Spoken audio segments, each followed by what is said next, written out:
Hello everyone, my name is SenseWorld and today we are going to be creating this Pluck.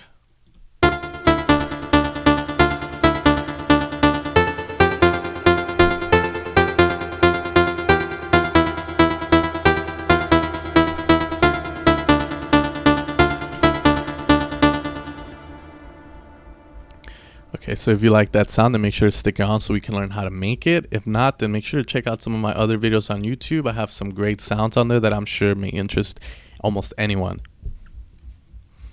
Okay, so before we get started, I would like to ask everyone if they could please like my Facebook page.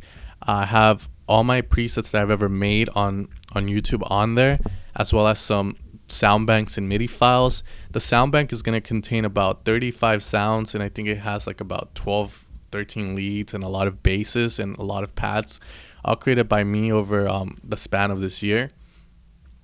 So make sure to check it out. Some of the sounds that may interest you, a lot of you, is going to be those big room house super saws that they have been using that you can probably find on the Beatport Top 10 being used on there.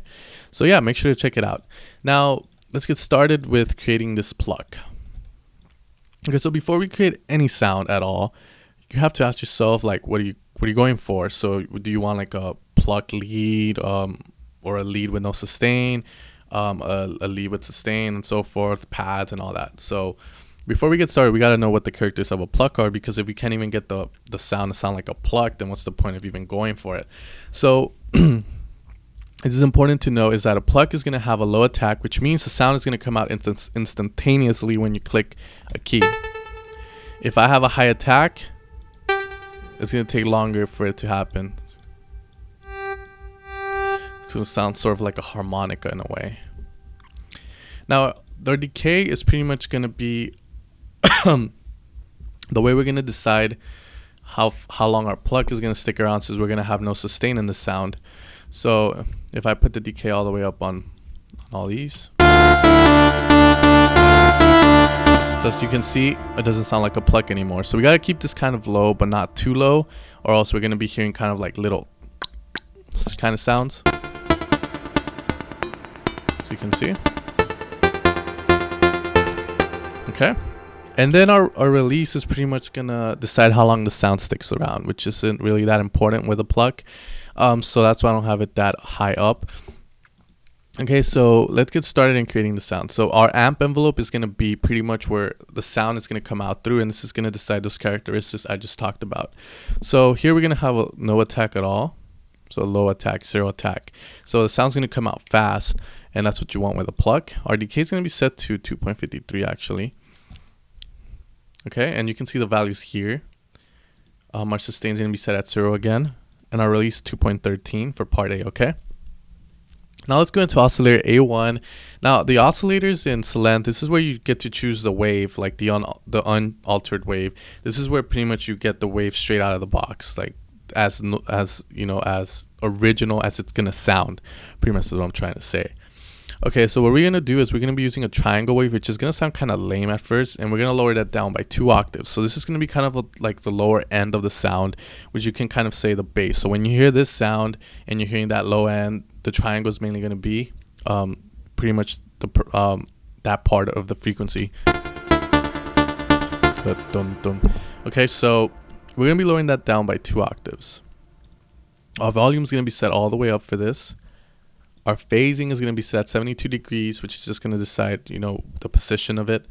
And we're going to have some detuning, like a little bit, 0.52. Stereo all the way up. Pan. It's going to be pan to the left by negative 0.19. Okay, so our voices is going to be set to 5. And usually when you have a bass, you tend to set the voices into an odd number. So it's very popular to see kind of bass lines set at 1 voice, 3 voices, 5 voices, 7 voices. And pretty much what voices are is how many waves are going to be let out, how many waves are going to be playing. Now, before we move any further, you want to turn the retrig off as well. And we're going to set our polyphony up here to 8. Now, what polyphony is, it's pretty much how many notes you can play at a time on the keyboard. So the higher the polyphony, the more voices you're going to be allowed to play. So if you guys see when I'm playing these plucks right now. Okay, here we have it. Let's bring up now Celent. Sorry. Check the voices tab. So I have two notes playing at the same time. Now if I take this bottom out, the voices are going to go lower. 27. So that's pretty much what voices are. Okay, so let's go back to our VST here. Okay, so now we're going to go to Oscillator B1, and this is where we're going to get pretty much the main part of the sound that is going to pretty much intrigue your ears. So this is where the harmony is going to start with the square wave, which is going to be called a pulse wave in length 1. Okay, so the volume is going to be set a little lower. The reason for that is because when you have a bass, basses tend to be unheard at lower volumes, while the higher frequencies can be heard more easily at lower volumes. So that's why most of the time whenever you're mixing stuff like EDM, you always want, like, if you're always clueless about what volumes to set everything, generally a good key to follow is going to be that the lower the frequency, the higher it needs to be, and then go from there. Okay, so here you have a pulse wave. We're going to put that at 6 voices. Volume set at 5.38, so pretty much at 12 o'clock. Phasing at 0. Detuning 0.05, so pretty much no detuning at all. You don't even need to put 0.05 if you don't want to. And no panning at all.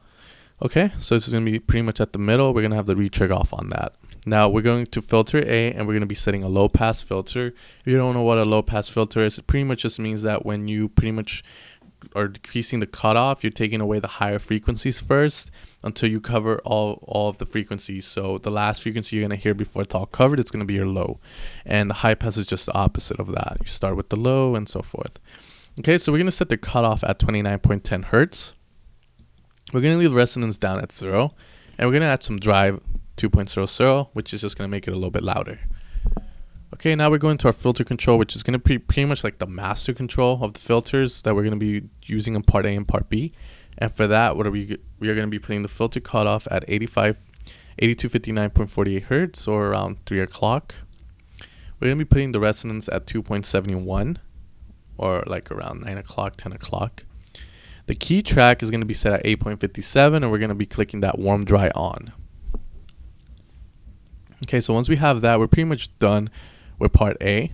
And now we're going to move on to part B, which is going to be, again, most of that part of the sound you want, the higher end of the sound. And here we're going to be having H pulse wave, so don't get it confused with the pulse. We have the pulse and we have an H pulse. And we're going to be setting that octave up by 1 on that. Volume again, at 12 o'clock, 5.52. Phase at 0, detuning at 1. Stereo at 2.71. And we're going to pan that to the left by negative 0.86. You're going to leave the retrig on that.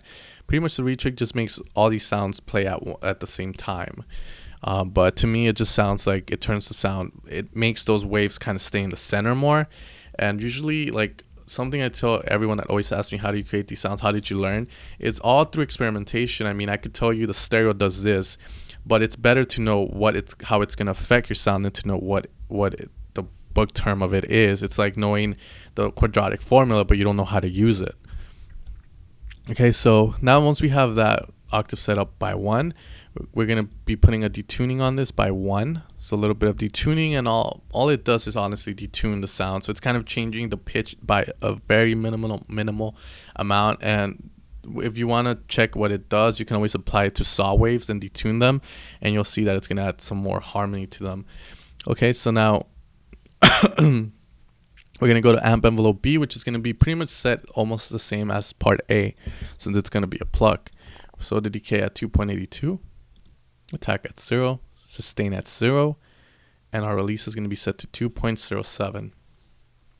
Okay, now for Oscillator B1, we're going to have a square wave or a pulse wave. We're going to be setting the voices to 8. We're going to leave that retrig on again. And we're going to pan this to the right by 1.71. Again, we're going to decrease the stereo by 3.05 to this 3.05, sorry, which is going to be around 10 o'clock. Detuning, again, a little, very minimal detuning, 1.14. Phasing 0.00. Volume at 6.48, so around 1 o'clock. Now, I mean, many of you may be seeing that I don't really add a lot of detuning, and everything's very minimal.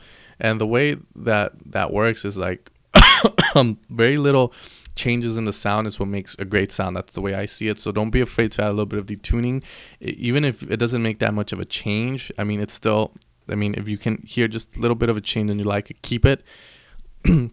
That's the way you come and create great, amazing sounds.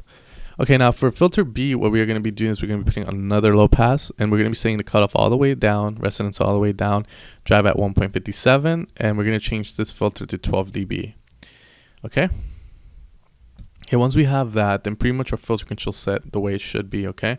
Now we're going to go into mod envelope A, which I like to call an automatic knob turner, which pretty much is going to turn the knobs using the envelope properties, which is going to be ADSR, and the LFO uses the properties of a wave, and it does it at a certain rate, so it turns knobs as well. So it's kind of the same thing, they just work in different ways. So here we have mod envelope A. Okay, so we're going to be sending this to cutoff AB, and we're going to be setting this black knob, which is going to decide how far back the cutoff is going to go by -2.29. So this is a value of it. So pretty much here, the attack is going to decide how fast the knob is turned to the value you're going to be setting here. The decay is going to decide how fast it goes down to the sustain. And then from the sustain, the release is going to decide how long the knob is going to get turned back to normal. So let me just rephrase that again. The attack decides how fast it gets to the value you're going to set. Decay reduces it to the sustain, and then the release reduces it back to how fast it's going to go back to the normal value. Okay, so for the attack, we're going to be setting it at 2.01, decay at 3.74, the sustain at 0.00, and the release at 2.01. Okay, now for these values, you want to get them exact, because these kind of properties, once you start applying envelopes, they tend to be really like, if you change it just by a little, it will change the sound completely, or you won't get the final product. Okay, so now that we have that, pretty much we got to go into our effects section. So all we're going to be doing first is applying some EQ to this, and it's pretty much like the EQ you would find in, you know, Ableton, but we're going to be using a 1-pole EQ.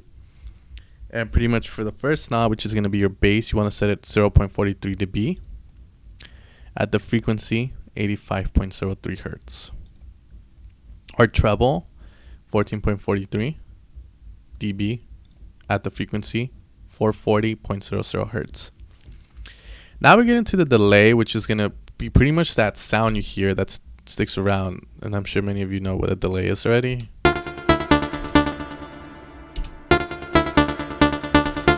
And it's really like, it's what makes the sound. If I take the delay off, sounds really boring. So it's important to get this part right. So pretty much our delay dry and wet, which is at the bottom right corner here, is going to be set to 35.71%. The delay time for the left, that's going to be pretty much how fast the delay happens or how long it sticks around. It's going to be set to a rate of 116. And the right to 116 as well. So if you were going for that kind of ping pong sound, you generally want your right to be maybe at 1.8 and then your left to be at 116. But I want them to kind of trail behind the sound, like in sync. So that's why I did that 116 over 116. Now, delay low cut is pretty much going to decide how much of the low of the delay is going to be cut. So many of you heard the delay. This is going to decide the low cut of it. So kind of like a low pass in a way. And then here we have the high cut for it. So for the low cut, it's going to be 16.51 hertz. And the high cut, 2569.61 hertz. Pretty much all the way down. We're going to take the ping pong effect off this, which is pretty much just going to make the delay go from left to right, left to right. Now we're going to delay snare. We're going to put it all the way down. Delay spread, 100%. Delay feedback, 62.38%. And our delay width, how wide it is, pretty much it's like a stereo enhancer in a way. It's going to be 100%. And that should be it for this. Now we go into our reverb, which is, again, another effect that is going to make the sound more exciting. If I were to take the reverb and delay off, it would sound really boring and plain. Delay. And now the reverb. So the reverb is going to be the icing on the cake for this sound. And what we're going to be doing is we're going to be setting the dry and wet for this to 35.24%. the pre-delay 105.71 milliseconds, reverb damp 4.52, reverb size 8.72, and the reverb width by 100%. Okay, so all the way up.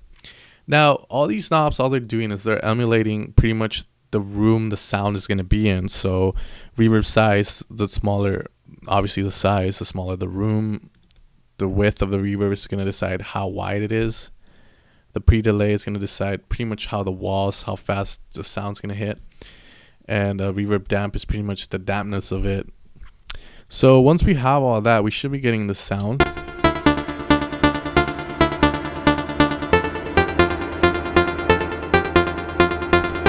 Now, that reverb's sticking around. Woo.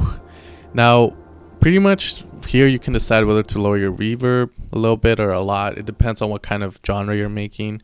So if you're going to be making that kind of trance genre, then it's best to keep the reverb up. If it's kind of like that progressive house, and you don't want it that high up because it's going to stick around for a while. And generally, like progressive house tracks tend to have a smaller breakdown. Okay guys, so I hope you enjoyed this tutorial. Again, make sure to subscribe, follow me on Facebook. I have some amazing sounds coming out next week, and the week after that. We're going to be continuing the sound design series. I know I took a 2-month break, but I'm back and I created some amazing sounds during that break that I want to teach you guys how to make. Make sure to share me with your friends. Make sure to like my Facebook page and make sure to download that sound bank. It's free and it's pretty much like I could have sold it for at least $19, but I decided to release it for free. Anyways, guys, I hope you guys enjoyed this tutorial. Please make sure to follow, and I'll see you guys next week.